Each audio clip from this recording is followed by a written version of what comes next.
പറഞ്ഞു പറഞ്ഞ് 2023 അങ്ങോട്ട് കഴിയാറായി അല്ലേ. 2024 വരവേൽക്കാനുള്ള തയ്യാറെടുപ്പാണ് നമ്മളെല്ലാവരും. അപ്പോൾ ഓരോ വർഷം എത്ര പെട്ടെന്നല്ലേ കടന്നു പോണത്. സ്കൂളിൽ പഠിക്കുന്ന സമയത്തെ ഇത്ര പെട്ടെന്നൊന്നും ദിവസങ്ങൾ പോയിരുന്നില്ല എന്ന് തോന്നിയത് എനിക്ക് മാത്രമാണോ? കോളേജിലൊക്കെ പഠിച്ച മുതൽ പെട്ടെന്ന് പോയിരുന്നു. പക്ഷേ സ്കൂളിലൊക്കെ പഠിക്കുമ്പോൾ ദിവസങ്ങൾ പോകാൻ വളരെ ബുദ്ധിമുട്ടായിരുന്നു. ഇപ്പോൾ കല്യാണം കഴിഞ്ഞിട്ട് 16 വർഷമായി. സത്യം പറഞ്ഞാൽ 16 വർഷം എന്നുള്ളത് ഒരു വർഷം പോലെ സ്പീഡിൽ പോയി എന്നുള്ളതാണ്. ഈ ഒരു 2023 കഴിഞ്ഞു എന്നുള്ളത് സത്യം പറഞ്ഞാൽ വിശ്വസിക്കാൻ വയ്യ കേട്ടോ. അപ്പോൾ ഇന്നൊരു സ്കൂളുള്ള ദിവസമായിരുന്നു. രാവിലെ എണീറ്റ് കുറച്ച് നേരമൊക്കെ ഇരുന്ന് ചായയൊക്കെ പുറത്ത് നോക്കി കുടിക്കാം എന്നൊക്കെ വിചാരിച്ചു. ഒന്നും നടന്നില്ല. പകുതി ചെയ്യായിട്ട് ഇങ്ങോട്ട് തന്നെ ഓടി. ഈ ഒരു ഓട്ടമാണ് പ്രശ്നം. ഇങ്ങനെ നമ്മൾ ഓടി എത്ര കാലം ഓടുകയാണാവും അല്ലേ. പക്ഷേ ഈ ഓട്ടത്തിനൊരു ഭയങ്കര രസമാട്ടോ. ഈ ഓട്ടം നിൽക്കാതെ തന്നെ ഒരുപാട് വർഷം ഓടാൻ പറ്റട്ടെ എന്നാണ് പ്രാർത്ഥന. ഇപ്പോൾ സ്കൂളും കോളേജും കോളേജ് എന്നാണ് പറയുന്നത്, സ്കൂളും ഓഫീസും ഒക്കെയുള്ള ഒരു ദിവസം രാവിലെ കുറേ കാര്യങ്ങൾ ഉണ്ടാക്കാനുണ്ടാവും. ബ്രേക്ക്ഫാസ്റ്റ് ഉണ്ടാക്കാനുണ്ടാവും, അത് കഴിഞ്ഞ് ലഞ്ച് ഉണ്ടാക്കാനുണ്ടാവും. അപ്പോൾ ഇന്ന് ലഞ്ച് ഞാൻ പാവ് ഭാജി കൊടുത്തേക്കാന്ന് വിചാരിച്ചു. ഇന്നലെ പാവ് ഭാജി ഉണ്ടാക്കിയപ്പോൾ കുറച്ച് ഭാജിയും പാവും ബാക്കി വന്നു. അപ്പം ഇത് കുട്ടി രമേശേട്ടന് പറഞ്ഞു ഞങ്ങൾക്ക് സ്കൂളിലേക്ക് ഇന്നലെ രാത്രി അതായിരുന്നു. അപ്പോൾ ഇവർ രണ്ടുപേരും ഫേവറേറ്റ് ആണ്. അപ്പോൾ പാവ് നല്ലോണം ബട്ടറിലിങ്ങനെ മുക്കി, ബട്ടർ പാവും ഭാജിയും നല്ല സൂപ്പർ കോമ്പിനേഷനാണ്. രാവിലെ ഒരു മോർണിംഗ് വാക്കിന് ഇറങ്ങിയതാണ്. മിത്തുക്കുട്ടി രമേശേട്ടനൊക്കെ പോയി. അപ്പോൾ ഈ ഒരു സമയമായില്ലേ, പ്രത്യേകിച്ച് ഡിസംബർ മന്ത്, എനിക്ക് ജിമ്മ് പോണേക്കാളും ഇഷ്ടം നടക്കുക കേട്ടോ. അപ്പോൾ എപ്പോഴും നമ്മൾ ജിമ്മിലാണ് പോവുക. അപ്പോൾ ഇന്ന് ഞാൻ വിചാരിച്ചു ഇനി കുറച്ച് ദിവസം രാവിലെ നടത്താവാം. ഈ ഒരു മന്ത് എനിക്ക് ഭയങ്കര ഇഷ്ടമുള്ളൊരു മന്താണ് ഡിസംബർ എന്ന് പറയുന്നത്. ഈ ഒരു സമയത്ത് രാവിലെ നടക്കാൻ ഭയങ്കര വൈബാണ് കേട്ടോ. പുറത്തുനിന്ന് വണ്ടികളുടെ ശബ്ദം ഉണ്ടാവും. ഇപ്പോൾ സ്കൂൾ ടൈമിംഗ് അല്ലേ. അപ്പോൾ മിഥുന് സ്കൂളിലൊക്കെ കൊണ്ടാക്കി അങ്ങനെ നടക്കുകയാണ്. അപ്പോൾ നല്ല ക്ലൈമറ്റ് അല്ലേ, ചൂടില്ല ഇവിടെ, അങ്ങനെ ഭയങ്കര തണുപ്പൊന്നുമില്ല. അപ്പോൾ പിന്നെ നടക്കാൻ നല്ല രസമുള്ള, പണ്ടൊക്കെ ഡിസംബറിൽ സ്വെറ്റർ ഇടണമായിരുന്നു. ഇപ്പോൾ അതൊന്നുമില്ല. ഇപ്പോൾ ക്ലൈമറ്റ് മൊത്തം മാറിയ പോലെയാണ്. സ്വെറ്ററും വേണ്ട, ഒന്നും വേണ്ട, പക്ഷേ നല്ല രസമാണ് നടക്കാൻ. ഇപ്പോൾ രാവിലത്തെ നടത്തത്തിൻ്റെ വേറൊരു ഗുണം എന്ന് പറഞ്ഞാൽ ഈ ഒരു വെജിറ്റബിൾ ഷോപ്പൊക്കെ കാണുമ്പോൾ അവിടെ പോയിട്ട് കുറച്ച് വെജിറ്റബിൾസും കാര്യങ്ങളൊക്കെ വാങ്ങിയിട്ടും കൂടെ നമുക്ക് വീട്ടിലേക്ക് തിരിച്ചു വരാം. അതെല്ലാം വീട്ടിൽ തന്നെയാണ് ഇരിക്കുകയാണെന്നുണ്ടെങ്കിൽ പിന്നെ സത്യം പറഞ്ഞാൽ അത് മടിയാവും. ഈ ഒരു തണുപ്പ് കാലത്ത് കിട്ടുന്നതാണ് ഇത്. നമ്മുടെ കടലുണ്ടല്ലോ, ഇങ്ങനെ ഒരു തോടോട് കൂടിയിട്ടാണ് ഇവിടെ കിട്ടുക. അത് ഏറ്റവും കൂടുതൽ ഈ തണുപ്പ് കാലത്ത് ഇവിടെ ഉള്ളവർ വാങ്ങുന്നത്. അതും ക്യാരറ്റും ഗാജർ ഹൽവ ഉണ്ടാക്കാൻ വേണ്ടിയിട്ട് കേട്ടോ. അപ്പോൾ നമ്മൾ നടന്നു വന്നു.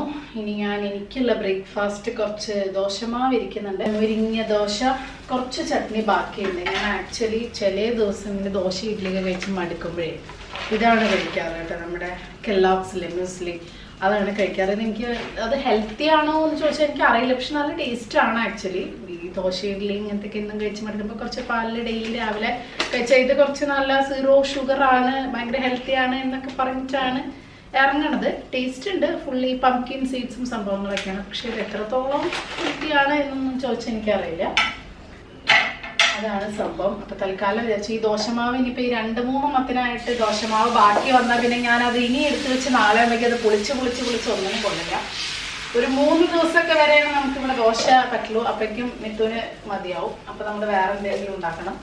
ശരിക്കും പറഞ്ഞാൽ ആലോചിക്കുമ്പോഴേ വല്ല ഇംഗ്ലീഷുകാരുടെ പോലെയൊക്കെയാണ് നല്ലതെന്ന് തോന്നും. ദിവസം രാവിലെ ആയാൽ അവരവർക്ക് വേണ്ട ബ്രെഡ് എടുക്കുക, അതിൻ്റെ ഉള്ളിലിടുക, ടോസ്റ്റ് ചെയ്യുക, കെല്ലോഗ്സ് കഴിക്കുക. അപ്പം അങ്ങനെ കഴിക്കുന്ന ആൾക്കാരും ഉണ്ടാവട്ടെ. എനിക്ക് ഭയങ്കര ഇഷ്ടമാണ്. ഞാൻ മുന്നത്തെ വീഡിയോയിൽ പറഞ്ഞു എനിക്ക് ഭയങ്കര ഇഷ്ടമാണ് ഇങ്ങനത്തെ ഫുഡ് കഴിക്കാൻ. എന്നും കഴിച്ചാലും എനിക്ക് മടുക്കില്ല. അതായത് ഈ ബ്രേക്ക്ഫാസ്റ്റ് ഡെയിലി ബ്രെഡ്, ടോസ്റ്റ്, ഇങ്ങനത്തെ മ്യൂസ്ലി, അങ്ങനത്തെ സംഭവങ്ങളൊക്കെ എനിക്ക് ഭയങ്കര ഇഷ്ടമാണ്. ഇപ്പം നമ്മൾ രാവിലെ 2 ദോശ അല്ലെങ്കിൽ ഇങ്ങനെയൊക്കെ കഴിച്ചൊരു കുറച്ച് നേരം കഴിഞ്ഞാൽ നമുക്ക് വിശക്കുമല്ലോ, വളരെ കുറച്ച് ഭക്ഷണം കഴിക്കുമ്പോൾ. അപ്പം നമുക്ക് ഏറ്റവും നന്നായിട്ട് കഴിക്കാൻ ഡയറ്റൊക്കെ ചെയ്യുമ്പോൾ പറ്റിയൊരു ഫ്രൂട്ട് എന്ന് പറയുന്നത് പേരക്കയാണ് കേട്ടോ. ഇത് തായ് പേരക്കയാണ്. അതാണ് കുറച്ച് വലുപ്പവും നല്ല മധുരവും ഉണ്ടാവും. അപ്പോൾ പേരക്കയിൽ എന്താ വെച്ചാൽ വളരെ കുറച്ച് കലോറി ഉള്ളൂ, വയറും ഫുള്ളാവും, പിന്നെ ഒരുപാട് ഹെൽത്തി ബെനിഫിറ്റ്സ് ഉള്ളത്. അപ്പോൾ നമ്മുടെ വീട്ടിലൊക്കെയാണെങ്കിൽ ഇഷ്ടംപോലെ പേരക്ക വീട്ടിലുണ്ടാവുമല്ലോ. അപ്പോൾ ഇത്രയും വലിയ പേരക്കുമ്പോൾ ഇത് ഫുള്ള് കഴിക്കണമെന്നൊന്നുമില്ല, ഒരു ഹാഫ് കഴിച്ചാലും മതിയാവും. അപ്പം ഞാൻ ഒരു പേരക്ക കഴിക്കാൻ പോവാണ് കേട്ടോ. എനിക്ക് ഭയങ്കര ഇഷ്ടമുള്ള സാധനം. അങ്ങനെ ഒരു രാവിലത്തെ നടത്തവും കഴിഞ്ഞ് ബ്രേക്ക്ഫാസ്റ്റൊക്കെ കഴിച്ചിട്ട് നമ്മളിങ്ങനെ ഇരിക്കുകയാണ്. ഈ പറഞ്ഞ പോലെ കുറേ ദിവസങ്ങളായി നമ്മൾ ഒരു day in my life vlog എടുത്തിട്ടില്ല. ഓൾമോസ്റ്റ് ഒരു 2 വീക്സ് ആയിട്ടുണ്ടാവും. നമ്മൾ ബിസി ആയിരുന്നു. ഇങ്ങനെ ഓടി നടക്കുമായിരുന്നു. അപ്പോൾ അതിൻ്റെ ചില കാര്യങ്ങളൊക്കെ നമുക്ക് വീഡിയോ എടുക്കാൻ പറ്റിയിട്ടുണ്ട്. ചിലതൊക്കെ ഞാൻ ഷോർട്സും കാര്യങ്ങളൊക്കെ ആയിട്ട് ഇട്ടിട്ടുണ്ട്.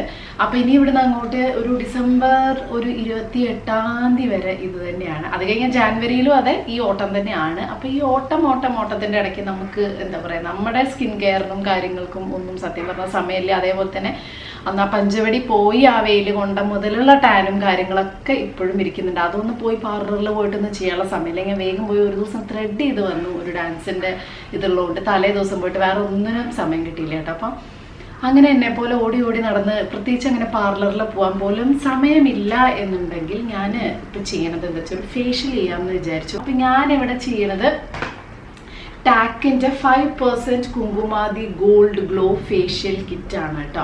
ഇതിലെന്താ വെച്ചാൽ കുങ്കുമാതി ഓയിലും അതുപോലെ സാഫ്രണും 24K ഗോൾഡും സംഭവങ്ങളും അടങ്ങിയിട്ടുള്ളതാണെന്നാണ് ഇവർ പറയുന്നത്. നമ്മളെ പോലെ ബ്യൂട്ടി പാർലറിലൊക്കെ പോയിട്ട് ചെയ്യാനുള്ള സമയമില്ലെങ്കിൽ വെറും 5 സിമ്പിൾ സ്റ്റെപ്സിൽ നമ്മുടെ സ്കിൻ ഗ്ലോ ഒക്കെ ബൂസ്റ്റ് ചെയ്യാനും സ്കിന്നിനെ ബൂസ്റ്റ് ചെയ്യാനും ഗ്ലോ വരാനും ഒക്കെ സഹായിക്കുന്ന ഒരു കിടിലൻ ഫേഷ്യൽ കിറ്റാണ്. അപ്പോൾ ഓരോ സ്റ്റെപ്പുകളായിട്ടാണ് കേട്ടോ. അത് കണ്ടോ. അപ്പോൾ സ്റ്റെപ്പ് 1 ക്ലെൻസിങ് മിൽക്കാണ്. നമ്മൾ ഫേസ് ക്ലെൻസ് ചെയ്യാണ്. ഇതിലുള്ള സാൻഡൽവുഡ് ഓയിൽ നമ്മുടെ പോഴ്സിൽ നിന്നുള്ള ഗ്രിംസും ഡസ്റ്റും ഡേർട്ടൊക്കെ റിമൂവ് ചെയ്യാൻ സഹായിക്കും കേട്ടോ.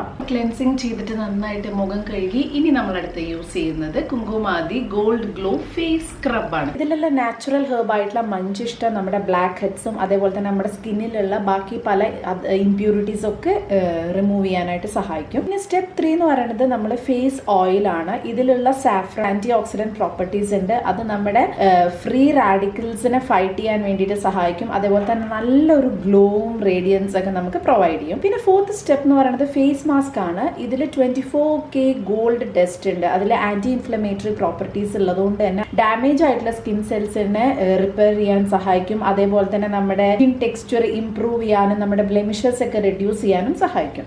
സ്റ്റെപ്പും കഴിഞ്ഞു. ഇനി ലാസ്റ്റ് സ്റ്റെപ്പും കൂടെ ബാക്കിയുള്ളൂ. വേറെ ഒന്നുമല്ല, മോയ്സ്ചറൈസർ അല്ലേ. കുങ്കുമാതി എക്സ്ട്രാക്ട് നമ്മുടെ സ്കിന്നിനെ ബ്രൈറ്റൻ ചെയ്യാനും ഇലുമിനേറ്റ് ചെയ്യാനും സഹായിക്കും. അതുപോലെ ഷിയ ബട്ടർ നമ്മുടെ സ്കിന്നിനെ നറിഷ് ചെയ്യാനും ഹൈഡ്രേറ്റ് ചെയ്യാനും നമ്മുടെ സ്കിൻ നാച്ചുറൽ ലസ്റ്ററിനെ റീസ്റ്റോർ ചെയ്യാനും ഒക്കെ സഹായിക്കും കേട്ടോ.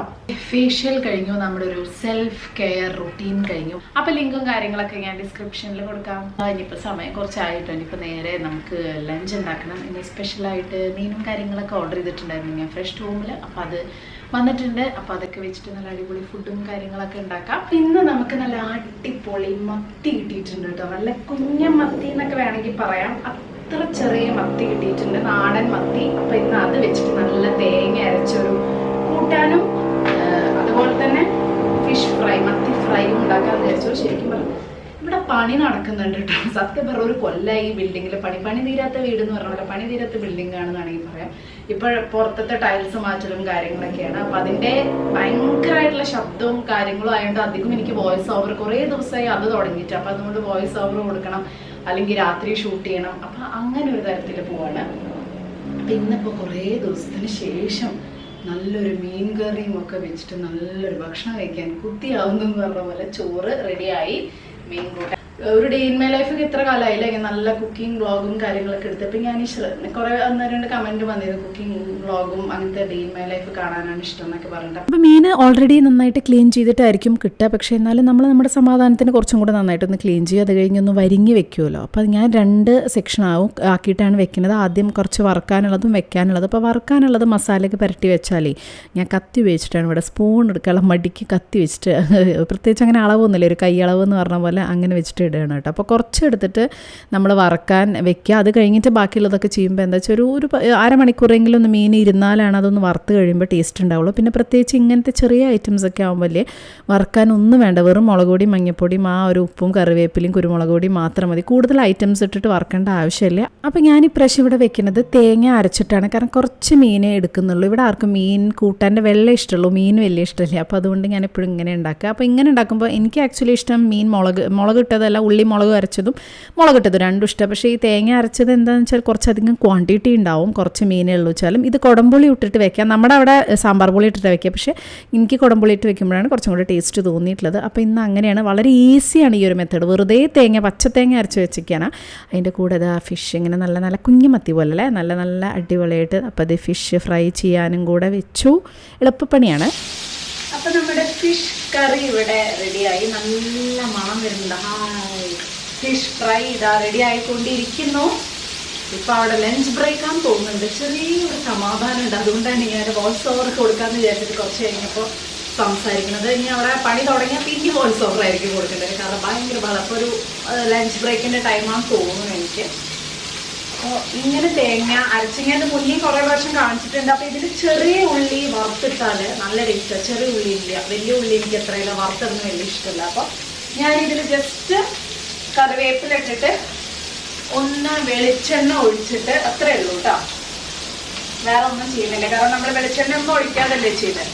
ഇനി ഇത് അവിടെ ഇരിക്കട്ടെ. ഇതിൽ ആ കുടംപുളിയൊക്കെ ഒന്ന് പിടിച്ച്, സാധാരണ ഇതിൽ നമ്മൾ വീട്ടിൽ സാമ്പാർ പുളിയാണ്, കുടംപുളി അങ്ങനെ യൂസ് ചെയ്യാറില്ല. പക്ഷെ എനിക്ക് ഇതിൽ കുടംപുളി ഇടുമ്പോഴാണ് ടേസ്റ്റ് ഫീൽ ചെയ്തിട്ടുള്ളത്. അയ്യോ ഇപ്പൊ തന്നെ പോയിരുന്നു ദൈവമേ, നല്ല മണം വരുന്നുണ്ട്.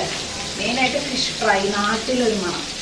എനിക്ക് ഈ മത്തി വറക്കുമ്പോൾ ഉള്ള മണം നാട്ടിലത്തെ മണമാണ്. അതായത് ഉച്ചയ്ക്ക് എക്സാമൊക്കെ കഴിഞ്ഞിട്ട്, എക്സാമിൻ്റെ ടൈമൊക്കെ ഇപ്പോൾ ഡിസംബറിൽ ക്രിസ്മസ് പരീക്ഷ അതൊക്കെ ആകുമ്പോൾ ഉച്ച വരെയല്ലേ സ്കൂളുണ്ടാവും. അപ്പോൾ നമ്മൾ എക്സാം കഴിഞ്ഞ് വീട്ടിലേക്ക് എത്തുമ്പോൾ വീട്ടിലേക്ക് 1 കിലോമീറ്റർ ബസ് ഇറങ്ങിയിട്ട് 1 കിലോമീറ്റർ നടക്കാനുണ്ട്. അപ്പോൾ ആ വരുന്ന വഴി മുഴുവൻ ആ ഒരു കറക്റ്റ് ഒരു 1:30-2 മണി ഒരു ടൈമിലാണ്. അപ്പം ആ ഒരു ടൈമിൽ ഫുള്ളിങ്ങനെ എല്ലാ വീടുകളിലും ഓൾറെഡി വിശന്ന് തല കറങ്ങിയിട്ടാവും വരിക. അപ്പോൾ ഞാൻ വരുന്നത് മുഴുവൻ മനസ്സിലിങ്ങനെ ആലോചിക്കും, അമ്മ മീൻ കൂട്ടം ഉണ്ടാക്കിയിട്ടുണ്ടാവും, അങ്ങനെ ഉണ്ടാക്കിയിട്ടുണ്ടാവും, അങ്ങനെ കഴിക്കണം, അങ്ങനെ ഇങ്ങനെ എപ്പോഴും അങ്ങനെയാണ്. വൈകുന്നേരം വരുമ്പോഴും ഞാൻ ഇന്നത് ഉണ്ടാക്കിയിട്ടുണ്ടാവും എന്ന് മനസ്സിൽ വിചാരിച്ചാൽ വരാം. എങ്ങാനും അതല്ല എന്നുണ്ടെങ്കിൽ പിന്നെ അവിടെ ഞാനൊരു യുദ്ധമായിരിക്കും. ഇപ്പം അതുപോലെ തന്നെയാണ് വിത്ത് ഓരോന്ന് മനസ്സിൽ. പക്ഷെ വിത്ത് എൻ്റെ അത്ര മോശമല്ലാന്ന് തോന്നുന്നു. അവൾക്ക് എന്തെങ്കിലും കിട്ടിയാൽ അവൾ അഡ്ജസ്റ്റ് ചെയ്യും. പാവാട് ഞാനാണ് ഫുഡ്. ഞാൻ ചിലപ്പോൾ നല്ല ചോറ് മീൻ കൂട്ടാനൊക്കെ വെച്ച സമയത്തായിരിക്കും അമ്മ ചിലപ്പോൾ വെറും പഴം പുഴുങ്ങിയിട്ടൊക്കെയോ വെച്ച് ഉണ്ടാക്കിയിട്ടുണ്ടാവാം. അപ്പോൾ എനിക്ക് പ്രാന്ത് വരും ആ സമയം. അപ്പോൾ വിശന്ന് വരുന്നതല്ലേ. അപ്പോൾ അതുപോലെ ഉച്ചയ്ക്ക് വൈകുന്നേരത്തെ കാര്യം, അതുപോലെ ഉച്ചയ്ക്ക് ഇങ്ങനെ വരുമ്പോൾ നമ്മളിങ്ങനെ ആ 1 കിലോമീറ്റർ ഇങ്ങനെ നടന്നു വരുമ്പോൾ എല്ലാ വീടുകളിൽ നിന്നും ഈ മീൻ വറക്കണമാണ്. മിക്ക വീടുകളിൽ നിന്നും മീൻ വറക്കുന്ന ഈ മണം ഇങ്ങനെ വരും. അതിനിങ്ങനെ മണത്ത് വീട്ടിലെത്താൻ ഭയങ്കര രസം. അപ്പോൾ അത് എനിക്ക് ഇങ്ങനെ മീൻ വറക്കുന്ന ഈ ഒരു മണത്തിന് എനിക്ക് അങ്ങനെ ഒരു ഞാൻ എപ്പോഴും പറയാമല്ലോ, നമുക്ക് ഓരോ മണം, ഓരോ സ്ഥലം, ഓരോ ആളുകൾ അങ്ങനെയൊക്കെ ആയിരിക്കും. അപ്പോൾ ഈ ഒരു മണം സ്പെഷ്യലി ഈ മത്തി വറക്കുന്ന മണം, കാരണം നമ്മുടെ നാട്ടിലൊക്കെ അധികം ആ കാലത്തൊക്കെ ആകുമ്പോൾ എന്നും മത്തിയായിരിക്കും മിക്കവാറും. എന്നും വീടുകളിലൊക്കെ മത്തിയെ വാങ്ങുള്ളൂ. നല്ല നല്ല മീനൊക്കെ വളരെ കുറവല്ലേ വാങ്ങിക്കാം. അപ്പോൾ ഈ ഒരു മത്തിയുടെ മണം എന്നും ഇങ്ങനെ നടന്ന് 1 കിലോമീറ്റർ വരുമ്പോൾ ഇങ്ങനെ ആ മണം ഉണ്ടാവും. അപ്പം ഞാൻ ആ മണക്ക് ആസ്വദിച്ച് അമ്മ എങ്ങനെ വരുമ്പോൾ ഉച്ചയ്ക്ക് ആകുമ്പോൾ അടിപൊളി ഫുഡായിരിക്കും. മിക്കവാറും ചോറും മീൻ കൂട്ടാൻ, അമ്മ പൊന്നാനി സ്റ്റൈലിൽ മീൻ കൂട്ടാൻ വെക്കും. തേങ്ങ അരച്ച് വെക്കാറില്ല അധികം. ഈ മുളകിട്ടത് അല്ലെങ്കിൽ ഉള്ളി മുളകും അരച്ചിട്ടുള്ള ഒരു കൂട്ടുണ്ട്. അത് പൊന്നാനി ആ ഏരിയയിൽ, നമ്മുടെ ആ മലപ്പുറം ഏരിയയിലാണ് നമ്മുടെ നാട്ടിൽ വെക്കുന്നത്. ഭയങ്കര ടേസ്റ്റാണ്. ഈ ചെറിയ മീനുകളായാലും മത്തിയായാലും ഒക്കെ ഇങ്ങനെ ഉള്ളി മുളകും അരച്ചിട്ട് വെക്കും. അതും അതിൻ്റെ കൂടെ തൈരും മീൻ വറുത്തതും പപ്പടും അച്ചാറിനോടെ എപ്പോഴും സ്റ്റോക്കായിരിക്കും. ഉപ്പേരി ഉണ്ടാവും. അപ്പോൾ അത്രയും വിഭവങ്ങൾ കൂടി അതുപോലെ ഇന്ന് എനിക്ക് കഴിക്കാൻ തോന്നി. അപ്പം അതുകൊണ്ട് ഞാൻ വിചാരിച്ചു കറിയുണ്ട് വറുത്തതും. അപ്പോൾ പിന്നെ ഉപ്പേരി ഇല്ലാതെ എങ്ങനെയാണ്? സാധാരണ മീൻ വറുത്തതും കൂട്ടാനും ഉണ്ടെങ്കിൽ ശരിക്കും പറഞ്ഞാൽ ഉപ്പേരിയുടെ ആവശ്യമില്ല. മിട്ടുകുടിയുടെ മിഷത്തിനൊന്നും ഇഷ്ടമല്ല വൈകുന്നേരം ഇപ്പോൾ കഴിക്കുകയാണെങ്കിലും. പക്ഷെ എനിക്ക് ഉപ്പേരിയും കൂടെ ഉണ്ടാകുമ്പോഴാണ് ആ ഒരു കംപ്ലീറ്റ് ഒരു സംഭവം തോന്നുന്നത്. അപ്പോൾ കുറച്ച് വെണ്ടയ്ക്ക നോക്കുമ്പോൾ ഒന്നും കാണാനില്ല. അപ്പോൾ കുറച്ച് വെണ്ടയ്ക്ക ഇരിക്കുന്നുണ്ട്. അപ്പോൾ വെണ്ടയ്ക്കയുടെ ഉപ്പേരി നല്ല ഇഷ്ടമാണ് എല്ലാവർക്കും ഇവിടെ. വെണ്ടയ്ക്കയും പയറും. ബാക്കി ഒരു ഉപ്പേരി ഇഷ്ടമല്ല. ഇനി ഇരുന്നാൽ മീൻ കരിഞ്ഞു പോകും. ഞാൻ നോക്കട്ടെ കേട്ടോ. അത് നിറച്ചിടുന്ന സാധനം അവിടെ പോയി എല്ലാം മൊരിയണം. അതിൽ എന്താ പറയുക, മുള്ളു പോലും നമുക്ക് കഴിക്കാം എന്നുള്ള രീതിയിലാവണം. ഇതാണ്. പക്ഷേ ഈ ഫ്ലാറ്റിൽ എനിക്ക് ഫീൽ ചെയ്തിട്ടുള്ള ഒരു കാര്യം എന്താണെന്ന് വെച്ചാൽ, ഇങ്ങനത്തെ ഫിഷിൻ്റെ ആ മണം 2 ദിവസത്തിൽ പോവില്ല. അതൊരു ഭയങ്കര പ്രശ്നം. എനിക്കാണെങ്കിൽ ഈ മണം ഇഷ്ടമാണ്. പക്ഷെ നമ്മൾ പെട്ടെന്ന് പുറത്തുനിന്ന് ഇങ്ങനെ ഉള്ളിലേക്ക് വരുമ്പോഴേ, നാട്ടിലൊക്കെ എങ്ങനെയാണെന്ന് വെച്ചാൽ പുറത്ത് വേറെ അടുക്കളയുടെ അവിടെയല്ലേ, ഉമ്മറും അടുക്കളയും തമ്മിൽ ഭയങ്കര വ്യത്യാസം ഉണ്ടാവില്ല, നീളം. അപ്പോൾ അടുക്കളയിൽ വെക്കുമ്പോൾ ഒന്നും നമ്മൾ ഇരിക്കുന്ന ഭാഗത്തേക്കൊന്നും ആ മണം വരില്ല. പുറത്തല്ലേ എങ്ങനെ ഉണ്ടാക്കാം. ഇവിടെ എങ്ങനെയാണെന്ന് വെച്ചാൽ ഈ ഒരു സ്ഥലത്ത് തന്നെയല്ലേ ഉള്ളൂ. അപ്പോൾ ഒരു ഇത് കഴിക്കാനൊക്കെ നല്ല രസം. പക്ഷെ അത് കഴിഞ്ഞ് കഴിഞ്ഞാൽ വീട്ടിലത്തെ മണം എനിക്കിഷ്ടമല്ല. ഞാൻ എല്ലാം വെച്ചിട്ട് ക്ലീൻ ചെയ്യും. അത് ഇതൊക്കെ വെക്കും. ഇങ്ങനെ ഫുള്ള് തുറന്നിട്ടിട്ടുണ്ട്. എല്ലാ ബാൽക്കണിയൊക്കെ തുറക്കും. അപ്പോൾ എന്ന് വെച്ചാൽ പുറത്തേക്ക് പോയിക്കോളും. എക്സോസ് ഫാൻ ഇപ്പം ഞാൻ വർത്താനം പറയണ കാരണം അത് ഇടാത്തതാണ്. അല്ലെങ്കിൽ ഇത് കഴിഞ്ഞാൽ അതും ഇടും. പക്ഷെ എന്നാലും ഒരു നാളെ വരെ ആ ഒരു പെട്ടെന്ന് നമുക്ക് ഉള്ളിലിരിക്കുമ്പോൾ അറിയില്ല. പുറത്തുനിന്ന് പെട്ടെന്ന് നമ്മൾ പോയിട്ട് വരുമ്പോൾ നമുക്ക് ആ ഒരു മണം ഫീൽ ചെയ്യും. ഇങ്ങനത്തെ മീനുകൾക്കൊക്കെ ആകുമ്പോൾ കേട്ടോ, മത്തിക്കൊക്കെ ആകുമ്പോൾ. ചിക്കനൊന്നും അത് ഫീൽ ചെയ്യില്ല. ചിക്കനൊന്നും ആ മണം വരില്ല. പക്ഷെ എന്നാലും വേണ്ടില്ല, അതൊക്കെ നോക്കിയിരുന്ന് നമുക്ക് വല്ലപ്പോഴൊക്കെ കഴിക്കണ്ടേ. അതുകൊണ്ട് ഞാനിവിടെ ഉണക്ക മീൻ ഒട്ടും വാങ്ങാൻ സമ്മതിക്കില്ല. രമേശേട്ടനാണെങ്കിൽ ഏറ്റവും ഇഷ്ടമുള്ള സാധനമാണ് ഉണക്കൽ. പക്ഷെ അതിൻ്റെ മണം എനിക്ക് ഒട്ടും വീട്ടിൻ്റെ ഉള്ളിൽ പറ്റില്ല കേട്ടോ. എനിക്കും ഇഷ്ടമാണ്, ഇപ്പം എനിക്ക് ഭയങ്കര ഇഷ്ടമായി തുടങ്ങി. പണ്ട് എനിക്ക് ഇഷ്ടമായിരുന്നില്ല, പക്ഷെ ഉണക്ക മാന്തളൊക്കെ എനിക്ക് ഇഷ്ടമാണ്. പക്ഷെ ഇതിൻ്റെ ഉള്ളിലേക്ക് കയറ്റാൻ ഞാൻ സമ്മതിക്കില്ല. അത്രയും ഭയങ്കരമായിട്ട് കഴിക്കണമെന്ന് രമേശേട്ടൻ പറയുന്ന സമയത്ത് വല്ലപ്പോഴും ഞാൻ വാങ്ങി. കാരണം അതിൻ്റെ മണം എനിക്ക് വീട്ടിൽ ആ ഒരു വീട് മൊത്തം ഒരു 2-3 ദിവസത്തിലാണ്, അത് മാത്രം എനിക്ക് ഒട്ടും പറ്റില്ല. അപ്പം ഞാൻ പറയും പ്ലീസ് വീട്ടിൻ്റെ ഉള്ളിലേക്ക് കയറി വരുമ്പോൾ ആ മണം പറ്റില്ല കേട്ടോ. എൻ്റെ അടുത്ത് പറയും. പിന്നെ എന്നും ഇവിടെ ഗസ്റ്റ് രാവിലെ മുതൽ ഇവിടെ ഇതിൻ്റെ ഉള്ളിൽ ആരും വരാറില്ല. പക്ഷെ എന്നാലും എനിക്കിങ്ങനെ തോന്നും പെട്ടെന്ന് ആരെങ്കിലും കയറി വരുമ്പോൾ ഇതിൻ്റെ ഉള്ളിലൊക്കെ അത് ഉണക്ക മീനിൻ്റെ മണം. മറ്റന്നാണെങ്കിൽ പണ്ട് എപ്പോഴും രമേശേട്ടന് ഇഷ്ടമാണെന്ന് പറഞ്ഞിട്ട് ഇങ്ങനെ ഉണക്ക മത്സ്യം ഇങ്ങനെ കൊടുത്തു വെച്ചിരുന്നത്. അതാണെങ്കിൽ അതെന്ത് ചെയ്യും, വേണ്ടാന്നും പറയാൻ പറ്റില്ല. അപ്പോൾ ഇവിടെ മാക്സിമം ഇപ്പം ഞാനത് നിർത്തി. ഇപ്പം ഞാനത് കുറേ വർഷങ്ങളായിട്ട് നിർത്തിച്ചു. നാട്ടിൽ നിന്നുള്ള ഉണക്ക മീനിൻ്റെ പാഴ്സൽ ആ സംഭവങ്ങൾ നിർത്തിച്ചു. കാരണം എനിക്കത് ഭയങ്കര ഒരു ബുദ്ധിമുട്ടാണ്. ആ ഒരു സ്മെല്ല് വീട്ടിൽ മൊത്തം ഇങ്ങനെ. ഞാനാണെങ്കിൽ എപ്പോഴും മണം ഉണ്ടാകാൻ വേണ്ടി കർപ്പൂരും വീട് മൊത്തം രാവിലെ മുതൽ കർപ്പൂരം ഇതൊക്കെ കത്തിച്ച് മണം ഉണ്ടാക്കുന്ന ആളാണ്. അതിൻ്റെ ഇടയിൽ ഈ സാധനം ആകുമ്പോൾ മൊത്തത്തിലൊരു വൃത്തിയുടെ മണമായിരിക്കും. അപ്പോൾ അതുകൊണ്ട് ഉണക്ക മീൻ ഒരു ഫ്ലാറ്റിൽ ഭയങ്കര പ്രശ്നമാണ്. പക്ഷെ നാട്ടിലാണെങ്കിൽ അടിപൊളിയാണ്. നാട്ടിലാകുമ്പോൾ ആ ഒരു മണം ഒരിക്കലും വീട്ടിൻ്റെ ഉള്ളിൽ തങ്ങി നിൽക്കില്ലല്ലോ. അപ്പോൾ അതിനെന്തെങ്കിലും ടിപ്സ് ഉണ്ടെങ്കിൽ നിങ്ങൾ പറഞ്ഞു തരൂ, ഉണക്കമീനിൻ്റെ മണം മാറാൻ. ഞാൻ ഇതൊക്കെ നല്ല പ്രില്ലും അതും ഇതൊക്കെ ഇട്ട് ഇവിടെ ഇങ്ങനെ ഉറച്ച് കഴുകുനി എല്ലാം ചെയ്യും. പക്ഷെ എന്നാലും എനിക്ക് ആ ഒരു മണം പോവാത്ത പോലെ ഇങ്ങനെ ഫീൽ ചെയ്യും. അപ്പം നിങ്ങൾക്ക് അങ്ങനെ എന്തെങ്കിലും ടിപ്പ് ഉണ്ട് എന്നുണ്ടെങ്കിൽ നിങ്ങൾക്ക് പറഞ്ഞു തരാം കേട്ടോ. അപ്പോൾ വർത്താനം പറഞ്ഞ എൻ്റെ വെണ്ടയ്ക്കുപ്പേരി എന്നൊരു തീരുമാനമാവും. വേഗം ഇതിങ്ങനെ വഴച്ച് പെട്ടെന്ന് ആയി കിട്ടുമല്ലോ, വഴന്ന് അതാക്കല്ലേ വേണ്ട. കുറച്ച് ഉള്ളിയും വെണ്ടയ്ക്കയും കൂടെ ഇട്ടിട്ട് നല്ലോണം വെളിച്ചെണ്ണയിൽ ഇങ്ങനെ വഴറ്റി എടുക്കും. ഒട്ടും അടച്ചു വെക്കാതെ ഇങ്ങനെ മൊരിയിച്ചെടുക്കും. അപ്പം നല്ല അടിപൊളി വെണ്ടയ്ക്കുപ്പേരി ഇതെല്ലാം കൂട്ടിയിട്ട് ഒരു പിടുത്തം പിടിക്കണം. അങ്ങനെ എൻ്റെ ഫേവറേറ്റ് ആയിട്ടുള്ള വെണ്ടയ്ക്ക ഉപ്പേരി, അതിൽ ഉള്ളിയും കൂടെ ഇട്ടിട്ട് ജസ്റ്റ് ഉപ്പും മഞ്ഞപ്പൊടിയൊക്കെ ഇട്ട് കഴിഞ്ഞാൽ അതിങ്ങനെ ഇങ്ങനെ വഴറ്റി വേറെ ഒന്നും ചെയ്യാതെ ഇങ്ങനെ മൊരിയിച്ചെടുക്കുമ്പോൾ, പക്ഷേ ക്വാണ്ടിറ്റി വളരെ കുറവായിരിക്കും കേട്ടോ. പിന്നെ കുറച്ച് മീൻ വറുത്തതിൽ ബാക്കി എണ്ണയും ഇതൊക്കെ വന്നപ്പോൾ ഞാൻ നമ്മുടെ ആ ചോറുണ്ടല്ലോ, മീൻ ഇങ്ങനെ ആ ചട്ടിയിലിട്ടിട്ടുള്ള ആ വറുത്ത ചട്ടിയിലിട്ട ചോറ്, അത് കഴിക്കാൻ എനിക്ക് ഭയങ്കര ഇഷ്ടമാണ്. അപ്പോൾ ഞാനത് രമേശേട്ടനാണ് ആക്ച്വലി ഭയങ്കര ഇഷ്ടം. അപ്പോൾ അധികം എണ്ണ ഇല്ലാത്തതുകൊണ്ട് അത്രയൊന്നും ഒരു ടേസ്റ്റ് വരില്ല. നല്ലോണം എണ്ണയിൽ വറുക്കുമ്പോഴാണ് ടേസ്റ്റ് വരും. എന്നാലും മൊത്തത്തിൽ ആ ഒരു സംഭവം സെറ്റപ്പ് ആയിട്ടുണ്ട്. പിന്നെ ഒരു മാങ്ങ അച്ചാർ, വീട്ടിലുള്ള മാങ്ങ വെച്ചിട്ട് ഇങ്ങനെ ഒരു അച്ചാറും ഉണ്ടാക്കി. സോ നമ്മുടെ സിമ്പിൾ ലഞ്ച് റെഡിയായി. ആഹാ നല്ല അടിപൊളി. ഇനി നന്നായിട്ടൊന്ന് കഴിക്കണം. ഇതിൻ്റെ കൂടെ ശരിക്കും പറഞ്ഞാൽ തൈര് വിരുദ്ധാഹാരമൊക്കെ ആണ്, പക്ഷേ ഇതിൽ തൈരും കൂടെ കൂട്ടിയാൽ സൂപ്പർ ടേസ്റ്റ് കേട്ടോ. ഞാൻ വേഗം പോയി ഭക്ഷണം കഴിക്കട്ടെ. ഇന്ന് കുളിച്ചിട്ടൊന്നുമില്ല, ഇന്ന് നല്ല നാട്ടുകുട്ടിയായിട്ടാണ് നടക്കുന്നത്. കാരണം മീനൊക്കെ ആയിട്ട് ഇനി ഇവിടെ വൃത്തിയാക്കിയിട്ട് വേണം ഒന്ന് കുളിക്കാൻ. അപ്പോഴേക്കും വിത്തുകുട്ടി വരും.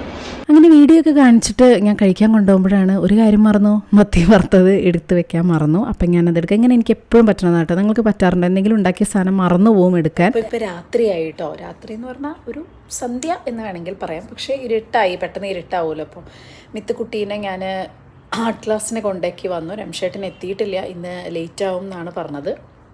നല്ല അടിപൊളി ഉച്ചക്കലത്തെ ഫുഡ് കഴിച്ചിട്ടുണ്ടല്ലോ. അങ്ങനെ കിടന്ന് ഞാൻ ഉറങ്ങിപ്പോയിട്ട് മിത്തുവിനെ സ്കൂളിൽ നിന്ന് കൊണ്ടുവന്നു. അത് കഴിഞ്ഞിട്ട് ഞാനൊരു 1 hour അങ്ങനെ കിടന്ന് ഉറങ്ങി. അത് കഴിഞ്ഞ് പെട്ടെന്ന് ചാടി എണീറ്റ് മിത്തുവിനെ ആർട്ട് ക്ലാസ്സിനൊക്കെ കൊണ്ടാക്കി അങ്ങനെ വന്നതാണ്. അപ്പോൾ ഇനിയിപ്പോൾ പ്രത്യേകിച്ച് വേറെ ഒന്നുമില്ല, ഫുഡും കാര്യങ്ങളൊക്കെ റെഡിയാണ്. ഞാനിപ്പോൾ ഇവിടെ ഇരുന്നിട്ട് കൊണ്ടാക്കി വന്നിട്ട് ചായ കുടിക്കുകയാണ്. എന്താ ഈ ഗ്ലാസ്സിലെന്ന് വിചാരിക്കണ്ടാവും, കുറച്ചധികം ചായ ഉണ്ടാക്കാമെന്ന് വിചാരിച്ചു. ഇപ്പം ഇങ്ങനെ ഒരു നല്ല ക്ലൈമറ്റ് അല്ലേ, ഇവിടെ തണുപ്പൊന്നുമില്ല. വിൻ്റർ എന്നൊക്കെ പറഞ്ഞു കഴിഞ്ഞാൽ വിൻ്ററിന് നാണക്കേടായിരിക്കും. അതുകൊണ്ട് വിൻ്റർ എന്നും പറയാൻ പറ്റില്ല, പക്ഷേ ചൂടില്ല, ഒരു നല്ല പ്ലസൻറ്റ് ക്ലൈമറ്റ് എന്ന് വേണമെങ്കിൽ പറയാം, അത്രയേ ഉള്ളൂ. പക്ഷെ പണ്ട് ഇങ്ങനെ ഒന്നും ആയിരുന്നില്ല. ഞാൻ പറഞ്ഞില്ലേ, പണ്ട് സ്വെറ്ററൊക്കെ ഇടേണ്ട ആ ഒരു എന്താ ചെയ്യുക, അങ്ങനെ ഒരു സമയം ഉണ്ടായിരുന്നു. ഇപ്പോൾ അതൊന്നുമില്ല. അപ്പോൾ അതാണ് എൻ്റെയൊക്കെ ഒരു കോലം. ഇങ്ങനെ ഉറങ്ങി എണീറ്റ് ഇങ്ങനെ മത്തങ്ങ പോലെ എൻ്റെ മുഖം ഉറങ്ങി ഞാൻ ശരിക്കും പറഞ്ഞാൽ ആ 1 മണിക്കൂർ ഉറക്കം ഉച്ചയ്ക്ക് എന്നൊക്കെ പറഞ്ഞാൽ അന്ന് രാത്രി കാളരാത്രി ആയിരിക്കും. കാരണം 10 മിനിറ്റ് ഉറങ്ങിയാൽ തന്നെ ഉച്ചയ്ക്ക് നല്ല ഫ്രഷ് ആവേണ്ടത്. ഞാൻ ഭക്ഷണം അടിച്ച് കയറ്റി ഉറങ്ങിപ്പോയതാണ്. അപ്പോൾ അങ്ങനെ അപ്പോൾ വേറെന്താ ഇന്നത്തെ വിശേഷം? വേറെ പ്രത്യേകിച്ച് ഒന്നുമില്ല, ഇതൊക്കെ തന്നെ. രമേശേട്ടനൊന്നും ഓഫീസിൽ നിന്ന് വന്നിട്ടില്ല, മിത്തുക്കുട്ടി അങ്ങനെ ബിസി. അങ്ങനെ ഞാൻ എൻ്റെ ഡാൻസ് ഒന്ന് പ്രാക്ടീസ് ചെയ്തു. അപ്പോൾ ഡാൻസും കാര്യങ്ങളൊക്കെ ഉണ്ട്. അപ്പോൾ അതിൻ്റെ ഒരു പ്രാക്ടീസും കാര്യങ്ങളൊക്കെ ആയിരുന്നു. അപ്പോൾ വേറെ ഒന്നുമില്ല പ്രത്യേകിച്ച് വീഡിയോയിൽ. ഇന്നത്തെ ഫേഷ്യൽ എന്താ പറയുക ചെയ്ത് അങ്ങനെ കിടന്നുറങ്ങി. ഒരു ചെറിയ ഇപ്പോൾ ഒരു ഗ്ലോ ഇപ്പോഴും ഉണ്ടല്ലേ, ആ ഒരു മഞ്ഞ കളർ, കുങ്കുമത്തിൻ്റെ ആ ഒരു മഞ്ഞ കളർ ഉണ്ട്. അപ്പോൾ ആർക്കെങ്കിലും അത് വാങ്ങണമെന്നുണ്ടെങ്കിൽ ലിങ്കും കാര്യങ്ങളൊക്കെ ഞാൻ ഡിസ്ക്രിപ്ഷനിൽ കൊടുക്കാം. നമ്മുടെ ടാക്കിൻ്റെ 5% കുങ്കുമാതി ഫേഷ്യൽ കിറ്റാണ് കേട്ടോ നമ്മുടെ. വേറെ ഒന്നുമില്ല, ഇന്നത്തെ വീഡിയോ ഇത്രയേ ഉള്ളൂ. ബൈ.